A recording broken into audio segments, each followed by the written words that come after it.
Well, you just saw why the 49ers are prime Super Bowl contenders. 33-17 over the Dolphins, and there should be no more question this 49ers defense is the top unit in the NFL. The numbers were already starting to indicate that, but remember, just over 5 weeks ago, the Kansas City Chiefs came here into Levi's Stadium and just pounded the 49ers. Touchdowns on 6 of 7 drives. It was an embarrassing performance for the 49ers defense. And we said that, to prove that they were the top unit in the league, they needed to atone against the Miami Dolphins because Miami had what was statistically the best offense in the league. And the 49ers they ran roughshod over the Dolphins. And remember, this game started so poorly for the 49ers. First play, too much speed from Trent Sherfield to Tua Tagovailoa, hit him in stride. To Sean Gibson Sr., 32-year-old safety, showed his age on that play, right? But DeMeco Ryans, he'd been making so many great second-half adjustments for the 49ers. He made a second play adjustment, changed the alignments there on the back end,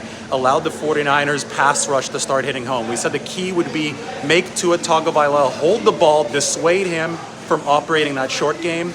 If you did that, then you would be able to hit home with a pass rush. And then we saw Nick Bosa deliver 3 sacks for the 49ers in this game. 14 and a half sacks on the season now for Nick Bosa. That leads the NFL. That last play, not technically the last play, but the one that snuffed out all hope for the Miami Dolphins was a sack that turned into a strip that turned into a Dre Greenlaw touchdown. You talk about the impressiveness of this 49ers defense. How about that play late in the game where Dre Greenlaw tackled Tyreek Hill in the open field? No other NFL team has linebackers, especially the second best linebacker, that can keep up with somebody like Tyreek Hill in the open field. So the 49ers flexed their athleticism. That I thought it was fitting that Dre Greenlaw returned that fumble caused by Nick Bosa, who now leads the NFL with those 14 and a half sacks for a touchdown to seal it. Earlier in the game, Tua Tagovailoa, who entered this one with only 3 interceptions all year, threw INTs on back-to-back plays. First play was a Jimmy Ward interception, number 6 of his career.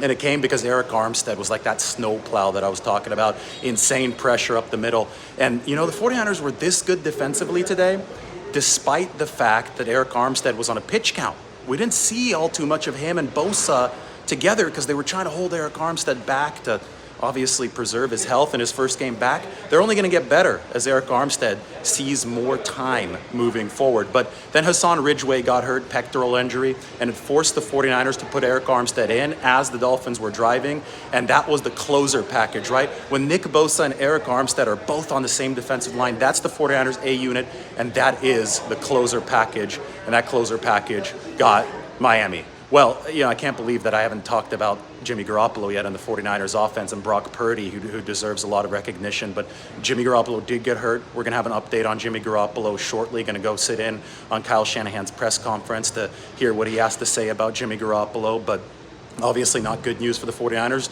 The good news is that Brock Purdy played like a veteran in this game. Obviously, there were some issues. There was some disjointedness in the offense, but he stayed away from the back-breaking mistakes. He allowed the 49ers to continue moving the ball on offense. And, that Christian McCaffrey cutback run, the 30-yarder at the end of the game that ended up setting up the field goal that I thought, went a long way towards sealing this game. It reminded me of Frank Gore against the Seahawks at Candlestick in 2013 in the game that the 49ers won. And Miami native Frank Gore was in the house. But Brock Purdy helped facilitate that, keep the line moving on offense. We don't know the exact Jimmy Garoppolo injury, but, depending on what it is, he might be out until the playoffs. Maybe he's out longer than that.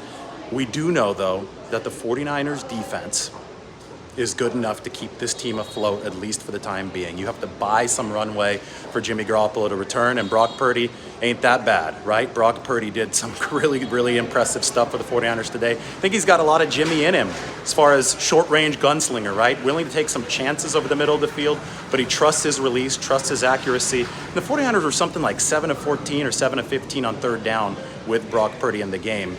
I'll have the exact stats in a little bit when I go back up to the press box. But that, that proficiency from Brock Purdy, that was really impressive. As a rookie to step in there in such a big game, the league was watching this game to complement the 49ers defense was really good. And Christian McCaffrey's a hell of an outlet man. Let's talk about Deebo Samuel. Deebo Samuel, just a manly game. I have to wonder if Kyle Shanahan was deking a bit with that Deebo Samuel injury, saying that Deebo hardly did anything in practice this week. because Debo was playing like a grown man in this game. That was, I mean, it didn't look like he was hurt at all. So maybe Kyle Shanahan pulled a fast one on Mike McDaniel. Anyway, I have to head into the 49ers locker room. They win this game 33-17. It was an awesome performance. They're a two-way team. Miami isn't. That's why the 49ers won. They are still in first place in the NFC West at 8-4, and they continue to stack wins. Expect more to keep on coming, even with a backup quarterback, with that 49ers defense, which has atoned for that performance against Kansas City. All right, everybody, talk soon.